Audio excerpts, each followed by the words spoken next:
আজি মোৰ দাদাৰ বিয়াৰ প্ৰথম নিশা আছিল। মোৰ নবৌ বহুত ধুনীয়া আছিল আৰু মই নবৌক তেওঁৰ কোঠালৈ লৈ গৈছিলোঁ। তেতিয়া সেই সময়ত মোৰ লগত কেইজনীমান ছোৱালী আছিল আৰু তাৰে কেইজনীমান মোৰ বান্ধৱী আৰু কেইজনীমান মোৰ সম্পৰ্কীয় ছোৱালী আছিল। নবৌক ধুনীয়াকৈ সজাই থোৱা তেওঁৰ বিচনাত বহুৱাই দিলোঁ। বহুত ধুনীয়াকৈ বিচনাখন সজাইছিলোঁ। গোটেই বিচনাখন ফুলৰ পাহিৰে ভৰি আছিল। মই অনুভৱ কৰিলোঁ যে নবৌৱে যেন মোক কিবা ক'বলৈ বিচাৰিছে। তেওঁ চকুৰে মোক ইংগিত দি আছিলে। মই বহুত আচৰিত হৈছিলোঁ, কাৰণ মোৰ লগত নবৌৰ আগৰে পৰা চিনাকি আছিল না মোৰ লগত কিবা বন্ধুত্ব আছিল। তেন্তে তেনেস্থলত নবৌৱে মোক কি ক'বলৈ বিচাৰিছে? নবৌৱেকবিলাকেতো নিজৰ ননদৰ লগত কথা পাতিবলৈও ভাল নাপায়, আৰু মোৰ নবৌৱে বিয়াৰ প্ৰথম নিশাই তেওঁৰ কিবা গোপন কথা ক'বলৈ বিচাৰিছিল। মই তেতিয়া বহুত সুখী হৈ পৰিছিলোঁ। মই সকলো ছোৱালীকে কোঠাৰ পৰা বাহিৰলৈ উলিয়াই দিলোঁ আৰু নবৌৰ ওচৰত গৈ বহিলোঁ। আৰু লগতে মই মিচিকিয়াই হাঁহি ক'লোঁ, নবৌ, কি কথা? আপুনি মোক কিবা ক'বলৈ বিচাৰিছে? মোৰ কথা শুনাৰ লগে লগে নবৌৱে চিঞৰি চিঞৰি কান্দিবলৈ ধৰিলে। তেওঁৰ চকুৰ পৰা চকু পানী ববলৈ ধৰিলে। নবৌৱে এনেকৈ কন্দা দেখি মই বহুত ভয় খাই গ'লোঁ। মই ক'লোঁ, নবৌ, আপুনি কিয় কান্দিছে? কি হৈছে আপোনাৰ? তেতিয়া নবৌৱে কান্দি কান্দি ক'লে, মোক অকলে এৰি থৈ নাযাবা। এইটো কথাত মই মৰি যাম। তেতিয়া মই বহুত আচৰিত হৈ পৰিলোঁ যে নবৌৱে এনেকৈ কিয় কৈছে। মই নবৌক সান্তনা দি ক'লোঁ, নবৌ, আপুনি কিয় কান্দি আছে? আপুনি ভয় নকৰিব, দাদাই আপোনাক বহুত মৰমেৰে ৰাখিব। তেওঁ কেতিয়াও আপোনাৰ মনত দুখ নিদিয়ে। মোৰ কথা শুনাৰ লগে লগে নবৌৱে আৰু জোৰ জোৰকৈ কান্দিবলৈ ধৰিলে। এতিয়া নবৌৰ এই ৰূপ দেখি মোৰ বহুত ভয় লাগিবলৈ ধৰিলে। তাৰপিছত মই ভাবিলোঁ যে সকলো ছোৱালীৰ জীৱনত এনেকুৱাই হয়। দাদা আহিলে নবৌৱে নিজে নিজে ভাল হৈ যাব। মই উঠি কোঠাৰ পৰা যাবলৈ ল'লোঁ, কিন্তু নবৌৱে মোৰ ভৰিত ধৰিলে আৰু ক'লে, তোমাৰ ভৰিত ধৰিছোঁ। ভগৱানৰ শপত তুমি এনেকুৱা নকৰিবা, মই মৰি যাম। মোৰ জীৱনত একো নাথাকিব। মই বদনামী হৈ যাম। নবৌৰ কথা শুনি মই আচৰিত হৈ ক'লোঁ, নবৌ, আপোনাক দাদাই কিয় বদনামী কৰিব? তেওঁ আপোনাৰ স্বামী, আৰু মোৰ দাদা কোনো বনৰীয়া জন্তু নহয় যে আপোনাৰ লগত বেয়া ব্যৱহাৰ কৰিব। মোৰ দাদা এজন বৰ মৰমীয়াল মানুহ। তেতিয়াই মোৰ দাদাৰ কোঠাত আন কোনো ব্যক্তিৰ উপস্থিতিৰ অনুভৱ হ'ল। তেতিয়া মই সেইফালে চাই দেখিলোঁ যে মোৰ দেউতা তাত থিয় হৈ আছে। দেউতাই বহুত ঘৃণাৰ চকুৰে নবৌৰ ফালে চাই আছিল। নবৌৱে দেউতাৰ পৰা চকু আঁতৰাই আনিলে। যেতিয়া নবৌৱে দেউতাৰ চকুৰ ফালে চাইছিল, তেতিয়া মই অনুভৱ কৰিছিলোঁ যে নবৌৱে দেউতাক আগৰে পৰাই চিনি পাইছিল আৰু তেওঁৰ চকুৰে দেউতাক কিবা অভিযোগ কৰি আছে। কিন্তু দেউতাৰ চকুত ঘৃণা আছিল। তেওঁৰ চকু ৰঙা হৈ পৰিছিল। নবৌৰ ফালে খঙেৰে চাই দেউতাই ক'লে, বলা মাজনী, আজিকালিৰ ছোৱালীবিলাকৰ এয়াই নাটক। তাই এতিয়াও নাজানে যে তুমি এগৰাকী সৰু ছোৱালী, আৰু সৰু ছোৱালীৰ আগত এইবিলাক কথা ক'ব নাপায়। দেউতাই খঙেৰে কথাষাৰ কৈ মোৰ হাতত ধৰি বাহিৰলৈ যাবলৈ ধৰিলে। মই দেউতাক বুজাই ক'লোঁ যে দেউতা, নবৌৱে ভয় খাই আছে। মই নবৌক বুজাই আছিলোঁ। নবৌৱে মোক এনেকুৱা একো কোৱা নাই। তেওঁতো মোক এইটোৱে কৈ আছিলে যে মই তেওঁৰ লগত অলপ সময় থাকোঁ। কিন্তু দেউতাই মোৰ হাতত ধৰি মোক কোঠাৰ পৰা বাহিৰলৈ আনিলে। মোক ক'লে যে তুমি বাহিৰলৈ ব'লা, তোমাক এটা কথা ক'ম। কোঠাৰ পৰা বাহিৰলৈ আহি নিজৰ পকেটত হাত ভৰাই 10,000 টকা উলিয়ালে আৰু মোৰ হাতত দি ক'লে, এই পইচাখিনি ৰাখি থোৱা। পইচাখিনি দেখি মই আচৰিত হৈ ক'লোঁ, দেউতা, ইমান পইচা মোক কিয় দিছা? দেউতাই তেতিয়া আৰু 10,000 টকা মোক উলিয়াই ক'লে, এয়াও লোৱা। ইমানখিনি পইচা দেখি মই আনন্দত মতলীয়া হৈ উঠিছিলোঁ আৰু তৎক্ষণাত পইচাখিনি লৈ ল'লোঁ। দেউতাই তাৰপিছত ক'লে, মাজনী, তুমি কিন্তু মোৰ এটা কথা শুনিব লাগিব। মই কৌতূহলৰ দৃষ্টিৰে তেওঁৰ ফালে চাই সুধিলোঁ, দেউতা, এনেকুৱা কি কথা আছে? মইতো তোমাৰ সকলো কথাই শুনো দেউতা। তেতিয়া দেউতাই ক'বলৈ ধৰিলে, মাত্ৰ মোৰ এটা কথা শুনিবা, যে আজিৰ পৰা তোমাৰ নবৌৱে লাগিলে যিমানেই নাকান্দক কিয়, নিচিঞৰক কিয়, তুমি তাইৰ ওচৰলৈ কেতিয়াও নাযাবা। তাইৰ কথাত তুমি কেতিয়াও মন নিদিবা। তাই এগৰাকী বিবাহিতা মহিলা। তাইৰ সমস্যা তাই নিজেই সমাধান কৰি ল'ব। তাইৰ সমস্যাৰ মাজত সোমোৱাৰ আমাৰ কোনো দৰকাৰ নাই। এতিয়া তুমি যোৱা ইয়াৰ পৰা। দেউতাৰ কথা শুনি মই হ'ব বুলি মূৰটো জোকাৰিলোঁ আৰু তাৰ পৰা যাবলৈ ওলালোঁ। মই তেতিয়া ভাবিলোঁ যে দেউতাও তাৰ পৰা ওলাই আহিব, কিন্তু এইটো দেখি মই আচৰিত হৈ পৰিলোঁ যে দেউতাটো তাতেই থিয় হৈ থাকিল। আৰু মই এবাৰ পিছফালে ঘূৰি চাই দেখিলোঁ যে দেউতাই নবৌৰ কোঠাৰ ফালে গৈ আছে। মই এইটো ভাবিয়েই থাকিলোঁ যে মোক নবৌৰ কোঠাৰ পৰা উলিয়াই নিজে কিয় নবৌৰ কোঠালৈ গৈছে। মোৰ তেতিয়া বহুত খং উঠিলে আৰু খঙতে মই মোৰ মাৰ কোঠালৈ আহিলোঁ। মোক খং কৰি থকা দেখি মায়ে ক'লে, কি হ'লনো, ইমান কিয় খং কৰিছা? মায়ে এনেকৈ সোধাৰ লগে লগে মই সকলো কথা কৈ দিলোঁ যে দেউতাই মোক নবৌৰ কোঠাৰ পৰা উলিয়াই নিজেই নবৌৰ কোঠালৈ গৈছে। এইটো আকৌ কেনেকুৱা কথা হ'ল? মোৰ কথা শুনাৰ লগে লগে এক মুহূৰ্তৰ বাবে মাৰ মুখখন কলা পৰি গ'ল। তাৰপিছত নিজকে নিয়ন্ত্ৰণ কৰি মায়ে ক'লে, তাতে কি হ'ল মাজনী? তেওঁ হৈছে তাইৰ শহুৰ। যদি তেওঁ নিজৰ বোৱাৰীৰ কোঠালৈ যায় তাত খং কৰিবলগীয়া কি কথা থাকিল? তুমি ইমান নাভাবিবা মাজনী। মই তেতিয়া অনুভৱ কৰিলোঁ যে মায়ে কিবা এটা কথা লুকুৱাইছে। তাৰপিছত মায়ে মোক ক'লে, অনু, তুমি এতিয়া তোমাৰ কোঠালৈ যোৱা আৰু তুমি শুই যোৱা, ৰাতি বহুত হ'ল। মাৰ কথাত মই কেতিয়াও সন্তুষ্ট হ'ব পৰা নাছিলোঁ। যিটো কথা মোৰ অন্তৰত বহি গৈছিল সেয়া মই উলিয়াব পৰা নাছিলোঁ। আচলতে দেউতাই মোক নবৌৰ কোঠাৰ পৰা উলিয়াই নিজেই কিয় তেওঁৰ কোঠালৈ গৈছিল। এই কথাষাৰ ভাবি ভাবিয়ে মই মোৰ কোঠালৈ আহিলোঁ আৰু শুবলৈ চেষ্টা কৰিলোঁ, কিন্তু মোৰ চকুত টোপনি অহা নাছিল। নবৌৰ কান্দি থকা মুখখনে বাৰে বাৰে মোক আমনি কৰিছিল। আচলতে নবৌৱে কিয় ইমান চিন্তিত আছিল? তেওঁ কিয় ইমান ভয় খাই আছিল? মোৰ পিয়াহ লগাত পানী খাবলৈ পাকঘৰলৈ আহিছিলোঁ। বাহিৰৰ ড্ৰয়িং ৰুমলৈ চাই দেখিলোঁ যে দাদা সোফাত বহি আছিল। তেওঁক বহুত চিন্তাত থকা যেন লাগিছিল আৰু তেওঁ এটা চিগাৰেট তেতিয়া খুপি আছিল। তেওঁৰ ওচৰলৈ গৈ দেখিলোঁ যে তেওঁৰ চকুৰ পৰা চকু পানী বৈ আছিল। মোৰ অন্তৰত এটা কথাই খুন্দিয়ালে যে এই সময়ততো দাদাই নবৌৰ কোঠাত থাকিব লাগে আৰু দাদাই বাহিৰৰ কোঠাত কিয় বহি আছে? ইয়াৰ মানে দাদাই নবৌক লৈ সন্তুষ্ট নহয়। মোৰ দাদাৰ ওপৰত বৰ মৰম লাগিল আৰু দাদাৰ ওচৰলৈ গৈ দাদাক সুধিলোঁ, তুমি এইটো সময়ত বাহিৰত কি কৰি আছা? তুমিতো নবৌৰ ওচৰতহে থাকিব লাগিছিল। মোৰ কথা শুনি দাদাই মোৰ ফালে খঙেৰে চালে আৰু ক'লে, তয়ো আহিছ দেউতাৰ হৈ কথা ক'বলৈ, যা ইয়াৰ পৰা, মোক ইয়াতে অকলে থাকিবলৈ দে। কিন্তু দাদা, তুমি এনেকৈ কিয় কৈছা? মোক দেউতাই ইয়ালৈ পঠোৱা নাই। তুমি কিবা চিন্তা কৰি থকা কাৰণেহে মই তোমাৰ ওচৰলৈ আহিছিলোঁ। দাদাই তেতিয়া পুনৰ খঙেৰে মোক ক'লে, যা ইয়াৰ পৰা। মোৰ চকুৰ পৰা চকু পানী ওলাই আহিছিল। মই তাৰ পৰা গুচি আহিবলৈ ল'লোঁ। তেতিয়া সেই মুহূৰ্ততে দাদাই ক'লে যে, শুন, পাকঘৰৰ পৰা দিয়াচলাইটো আনি দে। মই ভাবিছিলোঁ দাদাই চাগে চিগাৰেট জ্বলাব, সেইকাৰণে দিয়াচলাইটো আনিবলৈ কৈছে। মই পাকঘৰৰ পৰা দিয়াচলাইটো আনি দাদাক দিলোঁ। কিন্তু এয়া কি, দাদাৰ কাণ্ড দেখি মই আচৰিত হৈ পৰিলোঁ। তেতিয়া দাদাই দেউতাই তাক বিয়াত দিয়া উপহাৰটো জ্বলাবলৈ ধৰিলে। দেউতাই তাক বিয়াত পিন্ধিবলৈ দিয়া কুৰ্তা এযোৰ দিছিলে। দাদাই সেই কুৰ্তাযোৰ জ্বলাই আছিল। এইবিলাক দেখি মই একেবাৰে নিথৰ হৈ পৰিছিলোঁ। তৎক্ষণাত আগবাঢ়িলোঁ আৰু জুই নুমুৱাবলৈ চেষ্টা কৰিলোঁ। জুই নুমুৱাই মই কৈ আছিলোঁ, দাদা, তুমি এয়া কি কৰি আছা? দেউতাই ইমান মৰমত তোমাক উপহাৰটো দিছে আৰু তুমি সেইটো জ্বলাই আছা। তেতিয়া দাদাই খঙেৰে ক'লে, অনু, গুচি যোৱা ইয়াৰ পৰা তুমি। মোক এতিয়া কোনো প্ৰশ্ন কৰাৰ দৰকাৰ নাই। এতিয়াই মোৰ সন্মুখৰ পৰা গুচি যা। সেই সময়ত দাদাৰ খং দেখি মই কঁপিবলৈ ধৰিলোঁ আৰু কান্দি কান্দি মই নিজৰ কোঠালৈ আহি আছিলোঁ। গোটেই নিশা মোৰ টোপনি নাহিল। ৰাতিপুৱা 6টামান বাজিছিল। তেতিয়া মোৰ অলপ টোপনি লাগিছিল, কিন্তু 7টামান বজাত মই আকৌ সাৰ পাই গ'লোঁ। বাহিৰলৈ আহি দেখিলোঁ দেউতাই বৰ গম্ভীৰভাৱে বাহিৰৰ সোফাত বহি আছিলে। মোক দেখাৰ লগে লগে ক'লে, মইতো মোৰ বোৱাৰীৰ কাৰণে ব্ৰেকফাষ্ট বনাই আছোঁ। প্ৰকৃত জীয়ৰীটো বোৱাৰীবিলাকেহে হয়, যিহেতু নিজৰ ছোৱালীবিলাক আনৰ ঘৰলৈ গৈ বোৱাৰী হয়। দেউতাৰ পিছে পিছে পাকঘৰলৈ আহি দেখিলোঁ যে সঁচাকৈ দেউতাই নবৌৰ কাৰণে ব্ৰেকফাষ্ট বনাই আছে। মই দেখি আচৰিত হ'লোঁ, দেউতাৰ কিয় নবৌৰ কাৰণে ইমান মৰম। মই দেউতাক ক'লোঁ, দেউতা, তুমি নবৌৰ কাৰণে কিয় নাস্তা বনাই আছা আৰু তোমাৰ ইমান কিয় নবৌৰ কাৰণে চিন্তা হৈছে? মোৰ কথা শুনি দেউতাই ক'লে যে তাই মোৰ পুত্ৰৰ পত্নী। যদি মোৰ তাইৰ বাবে চিন্তা নহয় তেন্তে কাৰ হ'ব? তোমাৰ মায়েতো এনেই সকলোকে গেলা বস্তুবিলাক বনাই খুৱায়। কি ঠিক তোমাৰ মায়ে নতুন বোৱাৰীক কিবা খাবলৈ দিয়ে নে নিদিয়ে? সেই সময়তে মাও পাকঘৰলৈ আহিলে। মা কিবা চিন্তাত থকা যেন লাগিছিল মোৰ।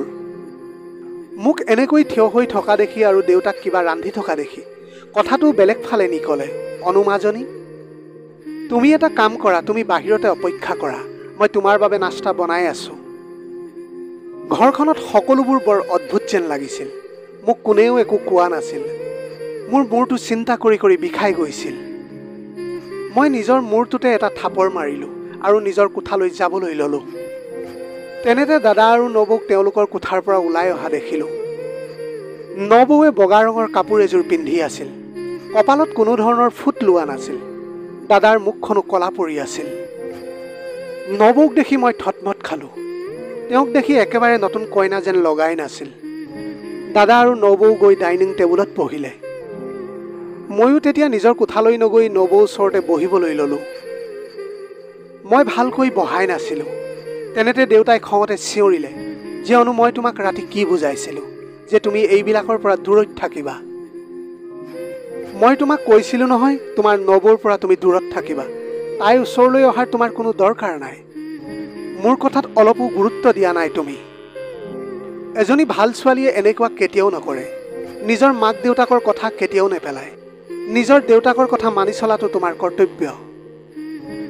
দেউতাৰ কথা শুনি দাদাই বহুত খঙেৰে দেউতাৰ ফালে চালে আৰু ক'লে, দেউতা আমি ইমানো ভাল নহয়। তেতিয়া দাদাৰ কথা দেউতাই শুনিলে যদিও নুশুনাৰ ভাও জুৰিলে।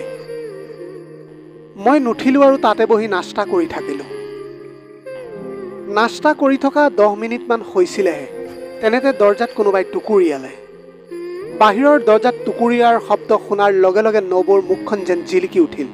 দৰজা খুলিবলৈ দাদা আৰু দেউতা গ'ল আৰু পিছে পিছে নবৌ গ'ল। ময়ো তেওঁলোকৰ পিছে পিছে যাবলৈ লৈছিলোঁ। তেনেতে মায়ে মোক ৰখালে আৰু ক'লে, তোমাক তোমাৰ দেউতাৰে কি কৈছিল অনু? যে জবৰদস্তি ডাঙৰৰ কথাৰ মাজত সোমাব নালাগে। ইয়াতে বহি নাস্তা কৰি লোৱা আৰু নিজৰ কোঠালৈ যোৱা। দেউতা, দাদা আৰু নবৌ বাহিৰলৈ যোৱা 15 মিনিট হৈ গৈছিল, কিন্তু তেতিয়ালৈকে তেওঁলোকে ভিতৰলৈ অহা নাছিল। নাজানো ইমান দেৰিলৈকে কাৰ লগত কি কথা পাতি আছে। মায়েও মনে মনে বহি নাস্তা কৰি আছিল যেন তেওঁৰ এইবিলাক কথাক লৈ কোনো মতলবেই নাই। অলপ দেৰি গৈছিলেহে তেনেতে নবৌৰ জোৰকৈ এটা চিঞৰ শুনিবলৈ পালোঁ। মই একেজাপে উঠি বাহিৰলৈ দৌৰিলোঁ। তেনেতে মায়ে মোৰ হাতত থাপ মাৰি ধৰি ক'লে, অনু তুমি এবাৰ ক'লে বুজি নোপোৱা নেকি? তুমি এইবিলাক বিষয়ৰ পৰা দূৰত থাকিব লাগিব। তেতিয়া মোৰ কান্দোন ওলাই আহিবলৈ লৈছিল। মই ক'লোঁ, মা নাজানো নবৌৰ কি হৈছে, তেওঁ কিয় চিঞৰি আছে। মই বাহিৰলৈ গৈ চোৱা উচিত। মায়ে মোৰ কথাত কোনো উত্তৰ দিয়া নাছিল, মাত্ৰ চুপচাপ চকু পানী টুকি আছিল। মই মাৰ ওপৰত যেতিয়া চিঞৰিবলৈ ধৰিলোঁ তেতিয়া তেওঁ ক'লে যে অনু মই একো কৰিব নোৱাৰোঁ। মই মোৰ পৰিয়ালটো ধৰি ৰাখিব বিচাৰোঁ, ভাঙিবলৈ নিবিচাৰোঁ। মই বাধ্য অনু, মই একো কৰিব নোৱাৰোঁ। তেতিয়া দেউতা আৰু দাদাই বাহিৰৰ পৰা দৰজাখন লগাই দিছিল। মই জোৰ জোৰকৈ দৰজাত মাৰি আছিলোঁ, কিন্তু কোনেও দৰজা খুলি দিয়া নাছিল। নবৌৰ চিঞৰ এতিয়া জোৰ জোৰকৈ আহিবলৈ ধৰিছিল। প্ৰায় 2-3 ঘণ্টাৰ পিছত দেউতাই দৰজা খুলিলে আৰু তেওঁলোক তিনিওজন ভিতৰলৈ আহিলে। তেতিয়া নবৌ নিজৰ কোঠাৰ ফালে গুচি গ'ল। মই নবৌৰ পিছে পিছে তেওঁৰ কোঠালৈ যাবলৈ ওলালোঁ। তেতিয়া দেউতাই খঙতে ক'লে, এই চৰিত্ৰহীনাজনীৰ ওচৰলৈ যোৱাৰ কোনো দৰকাৰ নাই। এইবাৰ ময়ো অলপ খঙেৰে ক'লোঁ, দেউতা তুমি কিয় এনেকুৱা কথা কৈছা? তুমি নবৌক কিয় চৰিত্ৰহীনা বুলি কৈ আছা? দেউতাই মোৰ কথাৰ কোনো উত্তৰ নিদিলে আৰু নিজৰ কোঠালৈ গুচি গ'ল। মই খঙতে ক'লোঁ, এই ঘৰটোত শান্তি নামৰ কোনো বস্তুৱেই নাই। কোনেও ক'বই নিবিচাৰে এনেকৈ কি হৈ আছে। মই কোঠাৰ ভিতৰলৈ গুচি আহিলোঁ। কিন্তু মোৰ দাদা আৰু নবৌক লৈ চিন্তা হৈ আছিল আৰু সকলোতকৈ বেছি নবৌক লৈ চিন্তাত পৰিছিলোঁ। যেতিয়া ঘৰৰ সকলোৱে ইফালে সিফালে গুচি গ'ল তেতিয়া মই মনে মনে নবৌৰ কোঠাৰ ফালে আহিলোঁ। মই নবৌক লগ কৰি সুধিব বিচাৰিছিলোঁ যে আচলতে নবৌৱে ইমান কিয় চিঞৰি আছিল। ৰাতিপুৱা আমাৰ ঘৰলৈ কোন আহিছিলে? কিন্তু যেতিয়া মই নবৌৰ কোঠাৰ দৰজাখন ঠেলিলোঁ তেতিয়া তেওঁৰ দৰজাখন ভিতৰৰ পৰা বন্ধ আছিলে। মই নবৌক বহুতবাৰ মনে মনে মাতিলোঁ, কিন্তু নবৌৱে দৰজা নুখুলিলে। মই দৰজাত কাণ লগাই শুনিবলৈ চেষ্টা কৰিলোঁ। মই ভিতৰৰ পৰা নবৌৱে ফেকুৰি ফেকুৰি কান্দি থকা শুনিবলৈ পালোঁ। মই নবৌক মাতিবলৈ লৈছিলোঁহে তেনেতে আমাৰ ঘৰৰ বাহিৰৰ দৰজাত কোনোবাই টুকুৰিয়ালে। তেতিয়া মই গৈ দেখিলোঁ যে আমাৰ ওচৰৰে মহিলা এগৰাকী দৰজাৰ বাহিৰত থিয় হৈ আছিল। তেওঁৰ মুখত এটা দুষ্ট হাঁহি আছিল। মোক দেখি ক'লে, অনু কি খবৰ তোমাৰ? তোমাৰ মা ক'ত আছে? মই সেই মহিলাগৰাকীক ভিতৰলৈ মাতিলোঁ আৰু চোফাত বহিবলৈ দিলোঁ আৰু মাক মাতিলোঁ। তেনেতে মাও তেওঁৰ ওচৰত আহি বহিলেহি। যি টি কথাবিলাক পতাৰ পিছত মহিলাগৰাকীয়ে ক'লে, ৰাতিপুৱা তোমালোকৰ ঘৰত কি হৈছিল? বোৱাৰীজনীয়ে যে ইমানকৈ চিঞৰা শব্দ শুনিছিলোঁ, এইটো কেনেকুৱা কথা? বিয়াৰ দুদিনমান হৈছিলেহে তোমালোকে এনেকুৱা নাটক আৰম্ভ কৰি দিলাই। সেই মহিলাগৰাকীৰ কথা শুনি মায়ে ক'লে যে মই এই বিষয়টোক লৈ একো কৰিব নোৱাৰোঁ, সেয়া মোৰ স্বামীৰ বিষয়, সেয়া তেওঁ নিজেই সমাধান কৰিব। তেতিয়া মহিলাগৰাকীয়ে ক'লে, আৰে কেনেকুৱা কথা, এয়া কেনেকৈ তোমাৰ স্বামীৰ বিষয় হ'ল? এয়াতো তোমাৰ ল'ৰাৰ বিষয়, তোমাৰতো এই বিষয়ত সমাধান কৰাৰ দায়িত্ব। মহিলাগৰাকীৰ কথাত মায়ে একো উত্তৰ নিদিলে আৰু মনে মনে তেওঁৰ কোঠালৈ সোমাই গ'ল। আৰু সেই মহিলাগৰাকীও মুখখন বেকেটাই নিজৰ ঘৰলৈ গুচি গ'ল। মই মাৰ পিছে পিছে তেওঁৰ কোঠালৈ আহি দেখিলোঁ যে মায়ে বহি বহি কান্দি আছিল। মই মাৰ ওচৰত আহি বহিলোঁ আৰু মাক শান্ত কৰাবলৈ ধৰিলোঁ। মা, কি হৈছে আচলতে এই ঘৰখনত কি চলি আছে? কোনেও মোক কিয় একো নকয়? মোৰ কথা শুনি মায়ে ক'লে, অনু, তুমি এতিয়া সৰু আছা, তুমি এই বিষয়টোত নোসোমাবা অনু, দেউতাই সকলো ঠিক কৰি দিব। এনেকৈ কৈ মায়ে কাপোৰ কানি লৈ শুই গ'ল। মই কিছু সময় মাৰ ওচৰত বহিলোঁ, তাৰপিছত বাহিৰলৈ ওলাই আহিলোঁ আৰু বাহিৰৰ চোফাতে বহিলোঁ। 5 মিনিট পিছতে নবৌ কোঠাৰ পৰা ওলাই আহিলে আৰু মোক ক'লে, অনু, মোক এখন উকা কাগজ আৰু এটা কলম দিয়াচোন। মই তেতিয়া ক'লোঁ, নবৌ, তুমি কাগজ আৰু কলম কি কৰিবা? মই এনেকৈ সোধাত নবৌৱে মোৰ ফালে খঙেৰে চাবলৈ ধৰিলে। মই মনে মনে কাগজ আৰু কলম আনি নবৌক দিলোঁ। কাগজ আৰু কলম লৈ নবৌ কোঠাৰ ভিতৰলৈ গ'ল আৰু দৰজাখন ভিতৰৰ পৰা বন্ধ কৰি দিলে। ময়ো নিজৰ কোঠালৈ আহি বিচনাত বাগৰ দিলোঁ। আচলতে আমাৰ ঘৰখনত কি চলি আছিল মই একোকে বুজিব পৰা নাছিলোঁ। সন্ধিয়া দাদা যেতিয়া অফিচৰ পৰা আহিল, তেওঁ একো নোখোৱাকৈ নিজৰ কোঠালৈ গুচি গ'ল। এনেকৈ কিছু সময় গৈছিলেহে তেনেতে দাদা নবৌৰ কোঠাৰ পৰা জোৰ জোৰকৈ চিঞৰাৰ শব্দ আহিবলৈ ধৰিলে। কিন্তু আচৰিত, এইবাৰ নবৌ নহয়, দাদাৰহে চিঞৰ শুনিছিলোঁ। মই দৌৰি দাদাৰ কোঠালৈ গৈ দেখিলোঁ যে দাদাই জোৰ জোৰকৈ চিঞৰি আছিল আৰু কান্দি আছিল।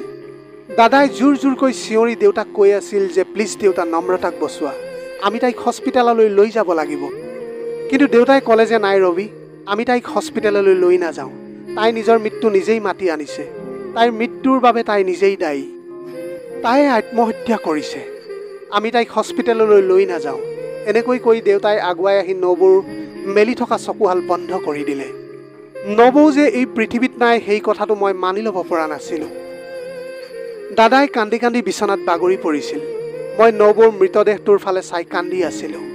নবৌৰ সেই ধুনীয়া ভয়ে ভয়ে থকা মুখখন বাৰে বাৰে মোৰ চকুৰ সন্মুখলৈ আহি আছিল।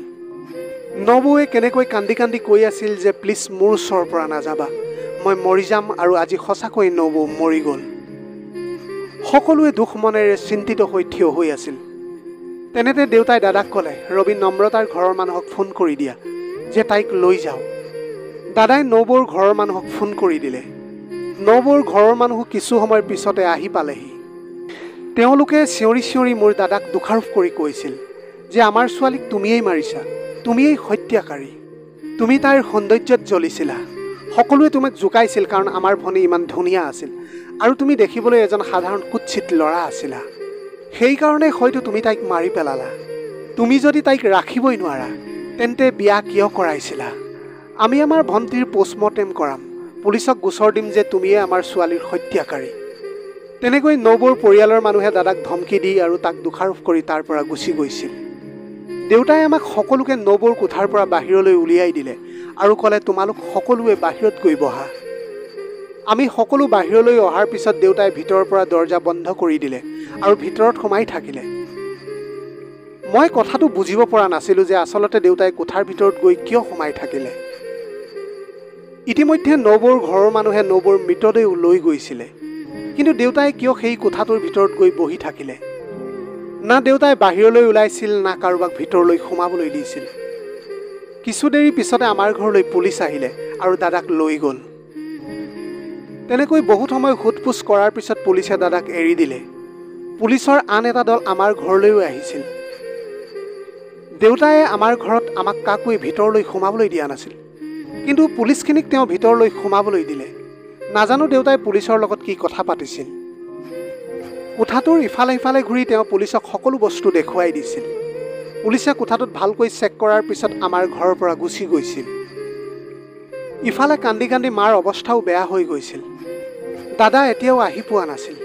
দেউতাও মনে মনে বহি আছিল। শেষত মই ধৈৰ্য ধৰি থাকিব নোৱাৰিলোঁ। আৰু খঙতে চিঞৰি উঠিলোঁ, তোমালোকে মোক একো নোকোৱা কিয়? ঘৰখনত কি চলি আছে মই একো গমেই নাপাওঁ। মই এতিয়া ইমানো সৰু নহয় যে ঘৰৰ কোনো কথাত সোমাব নোৱাৰোঁ।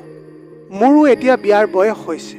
মোৰ অধিকাৰ আছে এই ঘৰখনত কি হৈ আছে সকলো জনাৰ বাবে, আৰু তোমালোকে মোক একো ক'বই নিবিচাৰা। দেউতাই কিছু সময় মোৰ ফালে চাই থাকিলে। তাৰপিছত মোৰ হাতত ধৰি তেওঁৰ ওচৰত বহুৱালে আৰু ক'লে, আহা অনু, মই তোমাক সকলো ক'ম। তুমি জানানে আমাৰ ওচৰৰ মানুহবিলাকৰ মাজত কেনেকুৱা কথা চলি আছে? আমাৰ ঘৰখনৰ এটা সন্মান বুলিতো বস্তু আছে, কিন্তু নম্ৰতা এতিয়া এই পৃথিৱীৰ পৰা গুচি গৈছে। সেয়েহে সকলোৱে এই বিষয়ে নানা ধৰণৰ কথা উলিয়াইছে, কিন্তু আমি তেওঁলোকৰ কথা মিছা বুলি প্ৰমাণিত কৰিব লাগিব। এনেকৈ কৈ দেউতাই এখন কাগজৰ টুকুৰা মোৰ হাতত দিলে।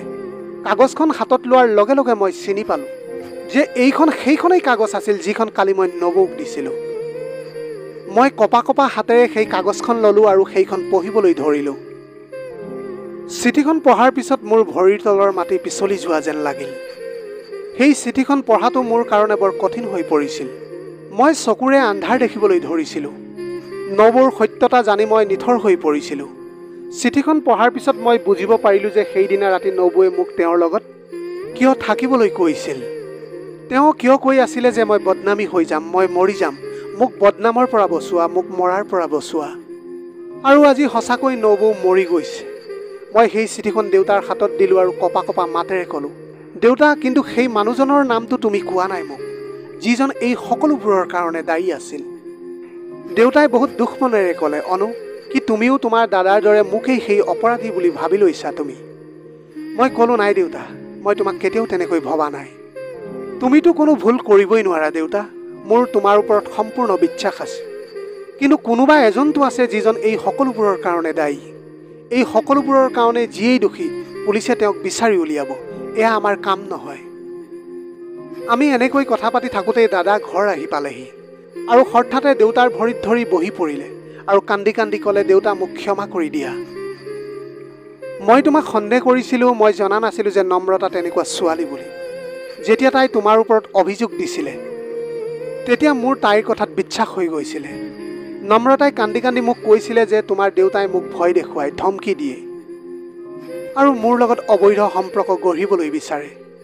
নম্ৰতাই মোক তাইৰ ওচৰলৈ আহিব দিয়া নাছিলে, না মোক তাইৰ স্বামীৰ মৰ্যাদা দিছিলে। তেওঁ মোক কৈছিলে যে তুমি যদি মোৰ ওচৰলৈ আহা আৰু মোৰ লগত সম্বন্ধ কৰিব বিচাৰা, তেন্তে তোমাৰ দেউতাই মোক মাৰি পেলাব। তেওঁ মোক ধমকি দিছিলে যে মোৰ ল'ৰাৰ পৰা দূৰৈত থাকিবা। মোৰ নম্ৰতাৰ কথাত নিবিচাৰিলেও বিশ্বাস হৈ গৈছিল, আৰু সেইকাৰণে সেইদিনা ৰাতি মই বাহিৰতে চিন্তাতে বহি আছিলোঁ। তুমি মোক দিয়া উপহাৰটো মই জ্বলাই দিছিলোঁ।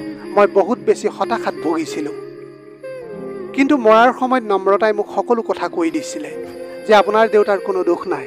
মইতো আপোনাৰ দেউতাক আগতেই চিনিয়েই পোৱা নাছিলোঁ। মোৰ সম্পৰ্ক মোৰ এজন বন্ধুৰ লগত আছিল। তেওঁ মোৰ কলেজত একেলগে পঢ়িছিল। আমাৰ দুয়োৰে মাজত প্ৰেম হৈ গৈছিল, আৰু তেনেধৰণে আমি দুয়োৱে স্বামী স্ত্ৰীৰ দৰে থাকিবলৈ লৈছিলোঁ।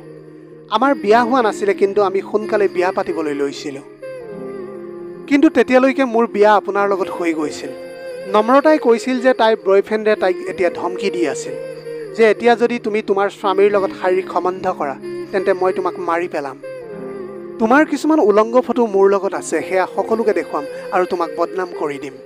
কিন্তু সেইদিনা তাইৰ বয়ফ্ৰেণ্ডে যেতিয়া তাইৰ সকলোবিলাক ফটো আমাৰ দৰজাৰ কাষত পেলাই থৈ গ'ল, মই তেতিয়া বহুত বেছি লাজ পাইছিলোঁ।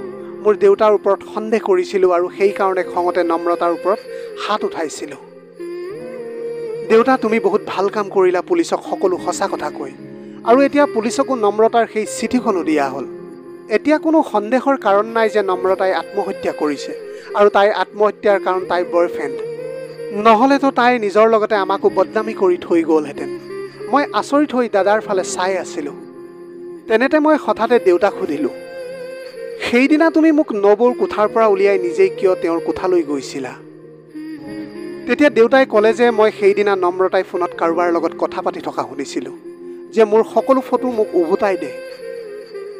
মই মোৰ জীৱনটো নতুনকৈ আৰম্ভ কৰিব বিচাৰিছোঁ। তাই কাৰোবাৰ লগত কান্দি কথা পাতি আছিল। মই তোমাক কোঠাৰ পৰা এই কাৰণেই উলিয়াই দিছিলোঁ যাতে তুমি এইবিলাক বিষয়ৰ পৰা দূৰত থাকা।